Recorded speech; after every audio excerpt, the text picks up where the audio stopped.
Tình cha ấm áp như vầng thái dương, ngọt ngào như dòng nước trôi đầu nguồn.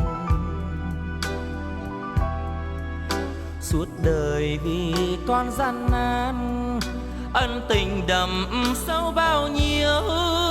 Cha ơi cha già dấu yêu, và còn nhớ mãi những ngày tháng qua. Kỷ niệm năm nào khó phai trong lòng, nhớ hoài tuổi thơ bên cha. Gian khổ ngày đêm chăm lo, mong muốn con được lớn khôn. Còn nhớ những ngày ấy, những đêm trường giá lạnh, và cha nằm ôm con sưởi ấm những cánh dài, nhẹ nhàng hôn con. Và cha khẽ nói: này con yêu ơi, con hãy nhớ, hãy nhớ lời cha sống cho nên người. Và con ơi chớ bao giờ dối gian, nghèo thì cho sạch, rách sao cho thơm. Những lời của cha năm xưa con nguyện ghi sâu trong tim. Cha ơi cha già dấu yêu.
ta cũng cần phải luôn ra lì để chiêu về sự yên lặng trong cái giờ phút làm lễ.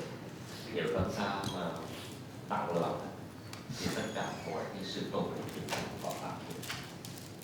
Dear friends and beloved ones, I believe that all of you wish your family with Thien to be in a peaceful place. The peaceful place will occur when our mind is at peace. So when our mind is at peace, you can send the energy of your peace to Thien, and he may take that energy in order to be in a peaceful place. So at this moment, I would like to invite all of you, please come with yourself and be relaxed, still, calm. And when they chanting and praying, if you cannot follow, please breathing in and breathing out. And you can tell Thien that, dear brother, I am here for you.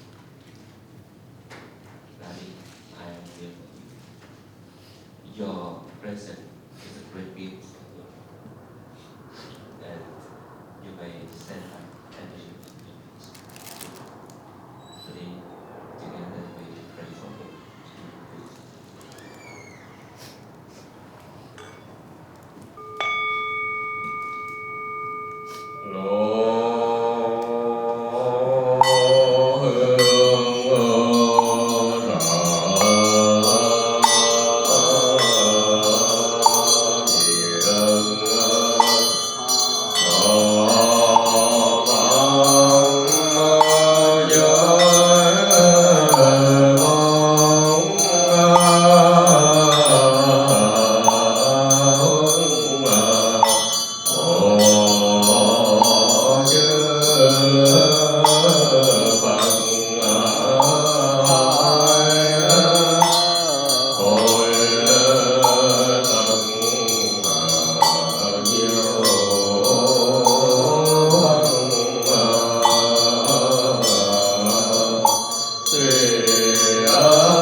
nhân nghiệp cấu trần, biếng nhập tỳ lo tàn giới, ca đông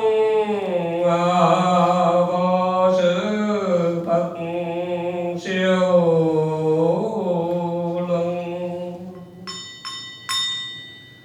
thủy bắc tây thủy diệu cực pháp thân trần bất nhiễm, trần phạn tác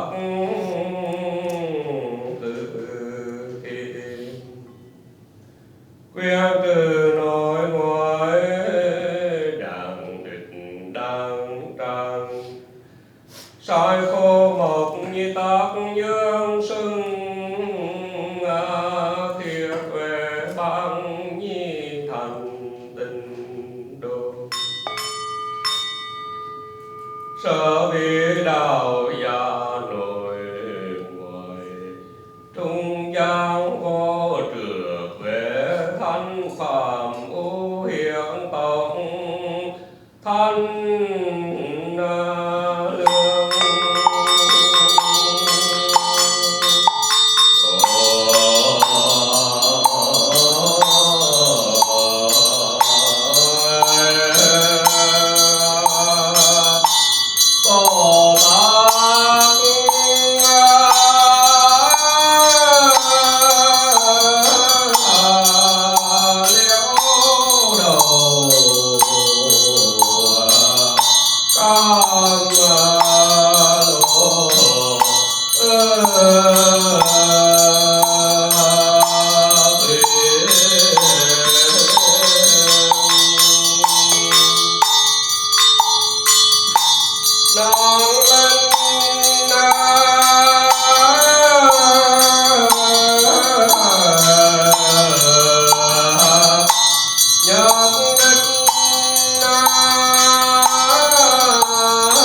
Bồ Tát liễu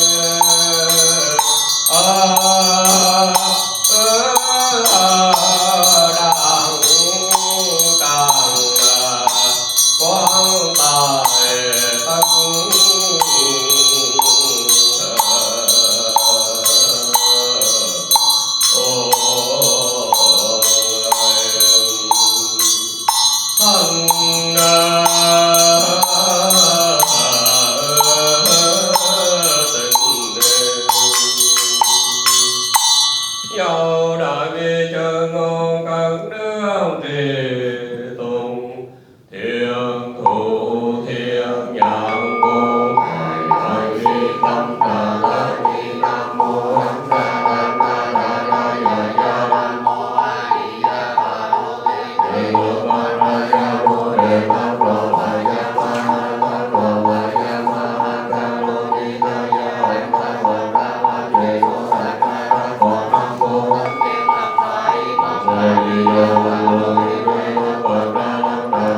nhưng đạo vô đi nhiều vô đăng nhị vô sơ đăng cô đề đăng nói ban nha ba la mật đăng cô tâm vô ngoan ngài cô ngoan ngài cô vô hùng vô biên đi điên đà mong lượng cô gắn niết bàn ban nha ba la ban đăng cô đa nào đa la tha ni ban vô đề hộ đi ban nha ba la mật đa thị đà thắng chú thị đà minh chú thị vô tự chú thị vô đăng tự nhờ đề có cha thiên văn có thiên văn nhà bà la mẫn đa chú tăng thiên chú vi ứng đề ứng đề bà la ứng đề bà la tăng ứng đề hộ đề đa bà la nam mô a di đà bà ya a di đà a di đà bà di a di đà đa bà di a di đà di ca ứng đề a di đà di ca lăng đa ya di ni ya ya đề đà nam mô a di đà bà ya đa đa ya đa ya đa địa ya đa a di đà bà di a di đà tăng nam bà di a di đà di ca lăng đề a di đà di ca lăng đa ya di ni ya ya đa di đà ca đề ta bà nam mô a di đà bà ya đa đa ya đa ya đa địa ya đa a di đà bà di a di đà đa bà di a di đà di ca lăng đề a di đà di ca lăng đa ya di ya ya đa ya đa đề ta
Tăng gia hiếu quyến hướng về tam bảo thay vì hương linh lễ tam bảo ba lại.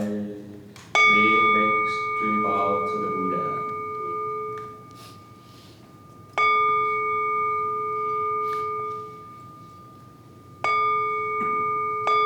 Please face to the altar of your father and your loved one. Make two bows.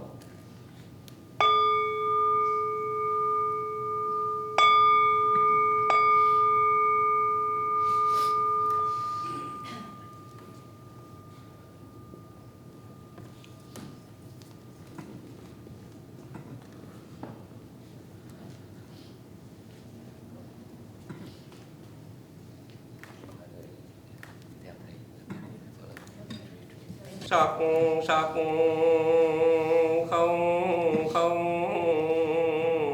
bổn đồng nhiên sanh tử na năng một bảng biên quyền thân đạp trước bồ đề Thuyền đăng bát nhã thuyền, hương linh nhẹ bước về theo Phật. Xa lìa phiền não giữa chốn trần ai, hoa sen chín phẩm là cha mẹ, vui thú tiêu dao trước Phật đài. Ngưỡng bạch Đức Di Đà Từ Tôn phóng quang tiếp độ phụng vị. Việt Nam Phật tự thọ tam quy giới pháp danh nhật phong.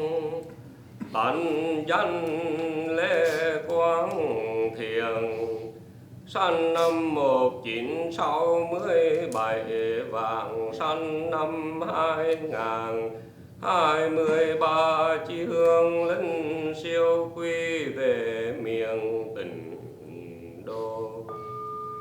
Ngưỡng mong đại chúng khởi niệm từ bi, nhất tâm niệm Phật tiếp độ, hương hồn lễ nhập quang. Nam mô Tiếp Dẫn Đạo Sư A Di Đà Phật. Nam mô Tiếp Dẫn Đạo Sư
A Di Đà Phật. Nam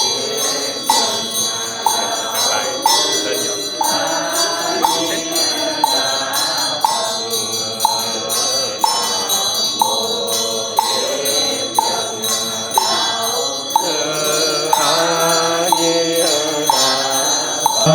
nguyện thăng Tây phương tịnh độ tu văn liên hoa thiên cùng hậu hoa khai tiếng Phật Nam mô Tây Bắc Ngôi Bồ Tát Đại từ đại bi hương chúng sanh, đại xạ tu muôn loài tương tốt trôi sáng từ. Tràn nghiêm đệ tử chí tâm quy mạng lên. Thế Tôn đức tướng vô tận không thể tán dương. Kim thời đệ tử nguyên quang Việt Nam quốc, thừa thiên tịnh hiền cư trú tại Hoa Kỳ quốc. California tiểu bang Marina, thành phố gia đình vẫn cập về tài. Ốc Hiếu an tạng đường phụng Phật, tu hương hiện cùng phụng kinh linh cụ quý sơn an an phần tịnh độ, nhập quang pháp tăng chi lệ bảo đáp thâm ân kỳ siêu độ sư. Nay có gia đình đệ tử hiệu nam LeQuang Aaron LeQuang Tin, cung thừa thân mẫu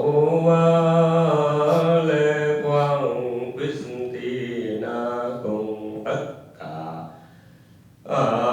thân bằng quyến thuộc bao vinh bao kỳ bao mùi. LeQuang Trình Lê Thị Bích Thủy LeQuang Lăng Hương LeQuang Hương Duyên LeQuang Cẩm Tú LeQuang Thiệu Đan Ni nguyện khánh hà lên Thế nguyện Brandon nguyện Trân nguyện cùng khánh bằng quyến thuộc nội ngoại bằng hữu chúng đăng. Nguyện nguyện hồng ân tam bảo đức tiếp dẫn đạo sư A Di Đà Phật, phong quang tiếp đô phùng vì chánh tiếng Việt Nam Phật tử thọ tam quy giới. Pháp danh nhật phong tạnh danh LeQuang Thiền, sanh ngày 8 tháng 1 năm 1967 và sanh ngày 11 tháng 2 năm 2023 dương lịch. Nguyện hướng linh LeQuang Thiền pháp danh nhật phong, bao tội khổ trần duyên rũ sạch nghiệp luân hồi nhẹ bước từ đấy. Lòng tham lam không còn say đắm tâm mê bừng tình ý quay về, cây phát nhà nở trồi tươi tốt nụ bồ đề kết quả đơm bông. Nơi đài sen thượng phẩm tiêu dao từ tài chư Bồ Tát thánh tăng hộ niệm xung quanh, chư Phật thường tới lui hóa độ. Nguyện hương linh LeQuang Thiền pháp danh nhật phong, mỗi bước chân đi vào tịnh độ, mỗi cái nhìn thấy được pháp thân, niềm an vui chân khắp cảnh ta và sống thảnh thơi nơi niềm tình cảnh. Lại nguyện cho toàn thể gia đình con cháu thân bằng quyến thuộc, thân an tâm lạc vạn sự các tương như sở nguyện. Ngưỡng mong hồng ân tam bảo phụ tùy quang giáng đạo cao, chứng minh công đức. Nam mô Bổn Sư Thích Ca Mâu Ni Phật. Nam mô Bổn Sư Thích Ca Mâu Ni Phật. Nam mô Bổn Sư Thích Ca Mâu Ni Phật. Pháp Phật cao siêu mầu nhiệm, cơ duyên may được thọ trì. Xin nguyện đi vào biển tuệ, tinh thông giáo nghĩa hương vi. Phật diệt tội chân môn đi bà để cầu ha để đà đa để giờ để nhân để tao đi bà để cầu ha để đà đa để mi ha để ba giờ để nhân để ta bà để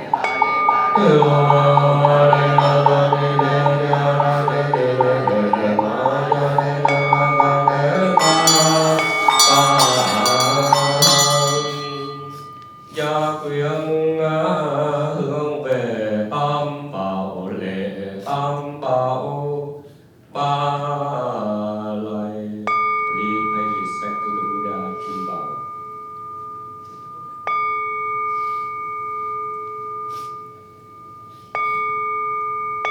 Nguyện gì từ công đức phổ cầm nhân thiện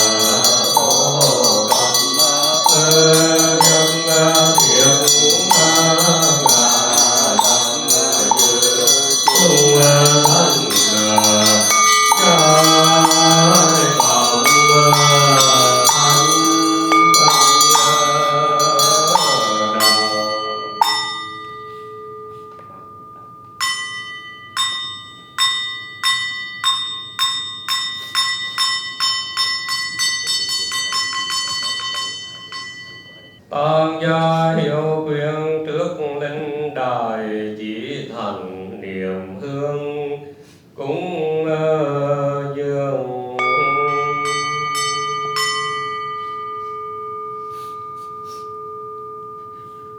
Vì thử chân ngôn thân triệu thượng linh bất mùi diệu vân tri. Trường thừa tam bảo lực gia trì thử nhật kim thời lai phủ hồi. Hương vân thịnh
Nam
hương Pháp sư.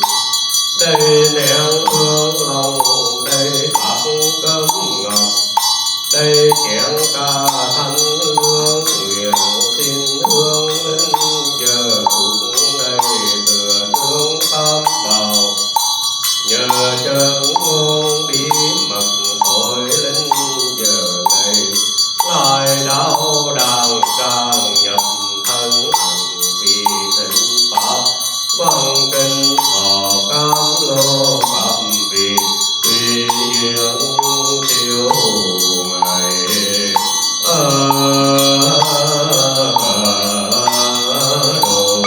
yêu hình hương linh chỉ lai lâm thọ tử hương hoa thọ cung dường. Nhiên thần hòa thịnh linh văn, nhiên linh văn bồ tát dân hương cúng hương linh.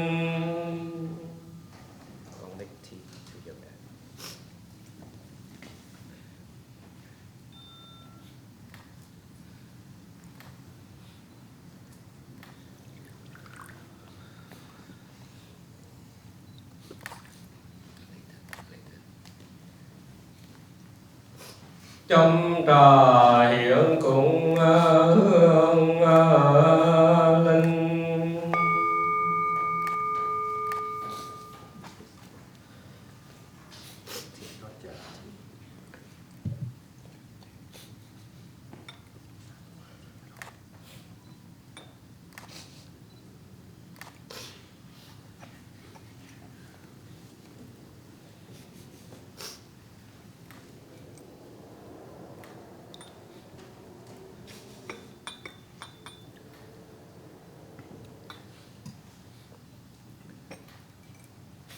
Lễ hương linh hai lạy.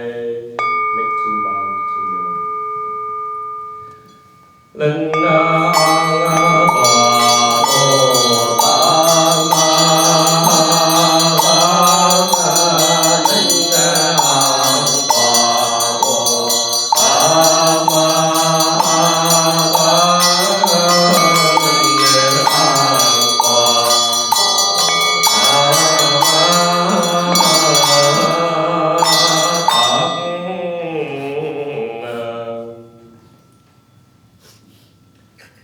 cùng tất cả quý vị trong gia đình, Christine and Justin, Aaron. Yeah, Austin. Kể từ khi Thien ra đi, dần mắt tắt hơi, gia đình đã hướng vọng về Đức Phật, trong lòng về quý thầy, để vững kinh niệm Phật trong suốt những tuần. Và ngày hôm nay mình về đây để cầu nguyện làm so xin cho đã phát người thầy học together to bring all the Buddha intelligence to bless it for me. And when he passed away, you can just simply pray. And today is an official of funeral for the family get together to pay respect and to visit. So our human mind and eyes, we don't know where your loved one ran. Maybe he is surrounding you with us. So in the beginning of the ceremony, I invite all the Buddha intelligence to be here to witness. And also I invite his spirits to be here to witness. And for you to offer your love, your respect and your love, and food, tea, incense, in honor of him. And of according to Vietnamese tradition, when our love, especially the parent passed away, we are wearing this white ribbon. So now I ask two of you at the church, have ever your dad asked you, when he passed away, you had to wear this one for him? No. Yes. He never asked. Number 4. He just loved you. Yeah. And even this one is not much money in $2, $3.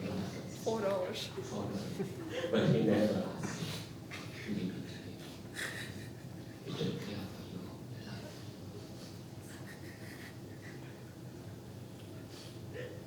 Care for you when you are still in the stomach of your mom. Until you grow. Happy when you first walk. And so happy when you first call mom and dad. And watching you when you go to the preschool or kindergarten. And then want to see you grow up. The care, the love from us. That love with unconditional. But why we have to wear this one? You wear this one in order to honor him. You wear this one in order to remind to yourself that, Daddy,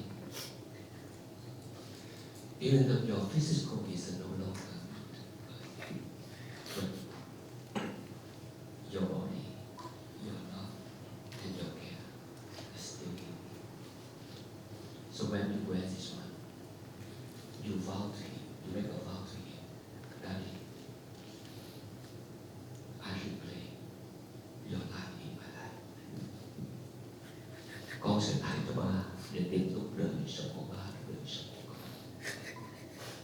Anh chị em của mày, bây giờ tiền bạc, danh vọng, địa vị trên cuộc đời này, các anh chị cũng không thể nào đến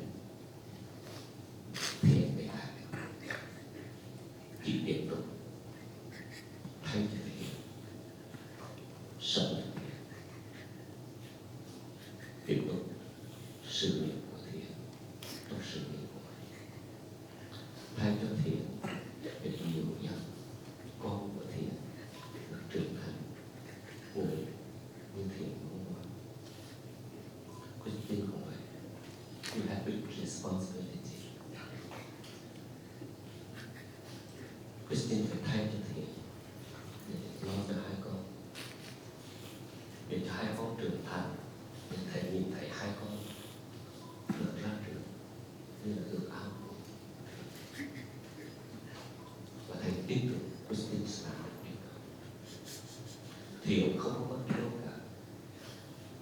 Nhìn lại trong bản thân của mình, tình thương, dòng máu của Thiện đang hiện hữu ở đâu. Khi nhìn thấy hai đứa con của mình, chính mình đã thấy Thiện đang hiện hữu trong đó. Gia Thiện, tình cảm, dòng máu trong luôn này. Cho nên mang cái khăn tang này vào không phải là hình thức. Cái khăn tang này không phải là mang vào để cho có mang. Hay là wear this one is not tradition, but wear this one in order to please, to make a vow, very commitment for yourself. Daddy, I have to replay your life in my life. I have to be successful. I have to wish. I am replay you to take care of and to love the family, to care for the family. That's what it means for wearing this one. Some people they wear this one because of tradition. Some people they wear this one for because someone asked you to wear. But to wear this one to remind yourself you have thing for you, dream, play, love in your life. So that phải ý nghĩa chiếc khăn tang này đó là ý nghĩa của chiếc khăn tang. Nhưng đồng thời chiếc khăn tang còn thêm một cái chữ nữa, đó là chữ chế, tang chế. Chế nghĩa là gì? Chế là mình control yourself. So when you wear this one, first of all, to control something in your mind. In your mind, don't think something bad about some other people. Your mind, your body, and your speech. Thân không làm ác, miệng không nói ác, và ý không suy nghĩ ác trong thời gian mình mang ra. Thân của mình, in the body, live healthy. Healthy in your body, healthy in your mind. Thân. Miệng của mình, use your mouth to say some kind language. And your action to do something good on behalf of your head. Okay? Especially two of you, what you're doing, something good. Whenever you have time, call mom. Right? Wherever you go, far away from school, call mom. And sometimes, when you have time, make time to call your uncle, your auntie, you know, Grandma. grandma stay here too. Right? So that is what you can do. And in your mind, just thinking that I am here for you and I wish you to be in the payment of the Buddha. You are no more suffering. You are no more ignorance. And you are no more painful because of illness. You free. Free from all of the suffering in life. That is what you can do. Cho nên giờ phút này, Thầy mong mỏi tất cả các vị biến cái đau thương này thành hành động, biến cái sự bất mãn này thành tình thương và hành động cho thiện. Hành động đó là gì?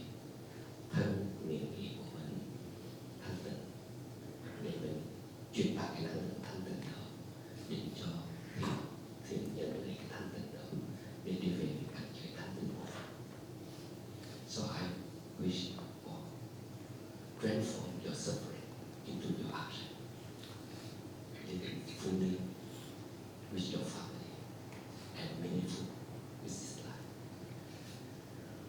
So at this moment, I would like to invite all of you to look to the picture of your loved one, and make a vow to him, and bow down 2 times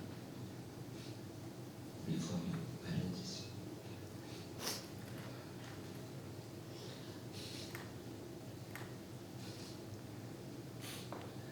Tăng gia hiệu quyến các thọ nhân tăng chế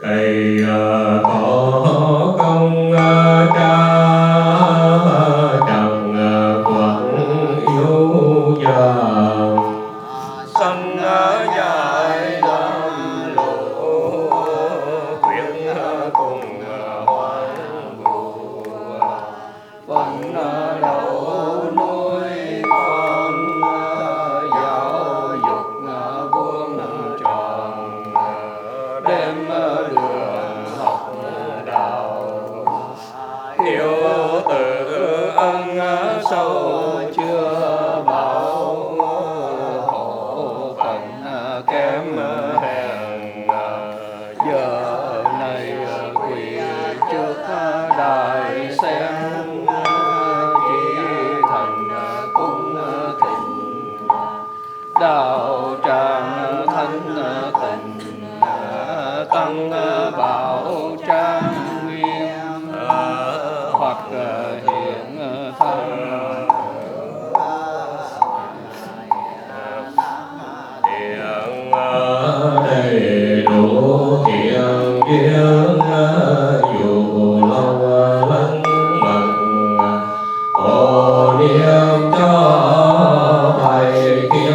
cha mẹ chúng con nhưng bữa pháp còn tại thế tâm an ổn phát nguyện tu trì đã qua đời ác đạo xa lìa trong thành Phật tọa ngưỡng mong các đức Như Lai khắp cõi hư không từ bi gia hộ.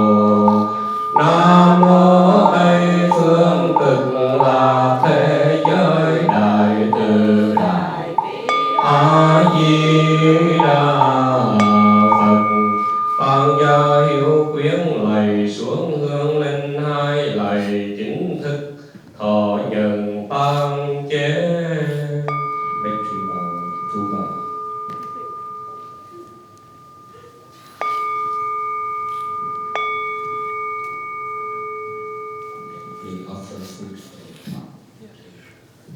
Dân cơm cũng hương linh. Nam mô Nam Bảo Như Lai, Nam mô Bảo Đẳng Như Lai, Nam mô Diệu Pháp Thân Như Lai, Nam mô Quảng Pháp Thân Như Lai, Nam mô Như Lai, Nam mô Cam Mô Như Lai, Nam mô A Di Đà Như Lai, Nam mô Tam Phật Ngã Ca Đa Văn Lô Chỉ Đế Án Tam Bậc Ra Tam Bậc Ra Hồng. Nam mô Tam Phật Ngã Ca Đa Văn Lô Chỉ Đế Án Tam Bậc Ra Tam Bậc Ra Hồng. Nam mô Tam Phật Ngã Ca Đa Văn Lô Chỉ Đế Án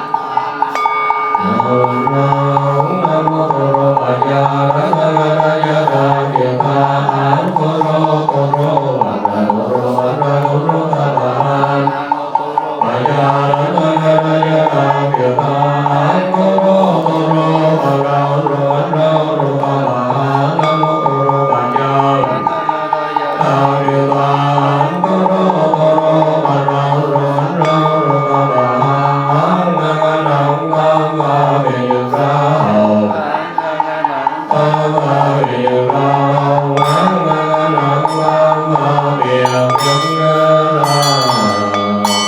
Đây chén cơm đầy năng nghĩa ân.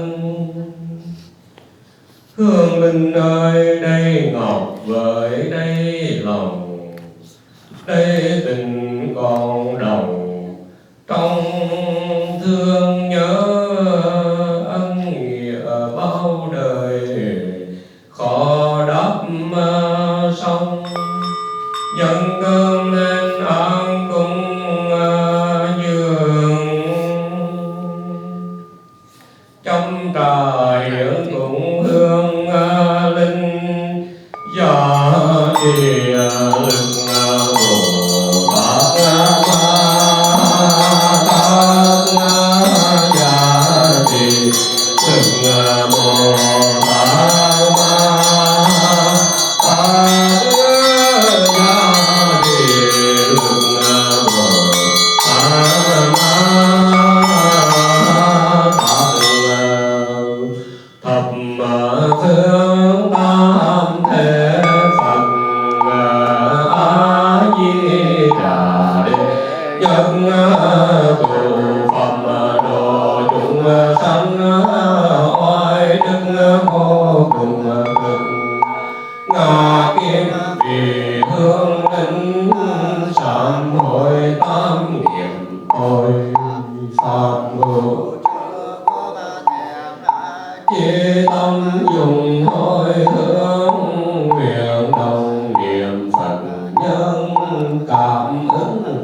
Tổng giai thành Phật đạo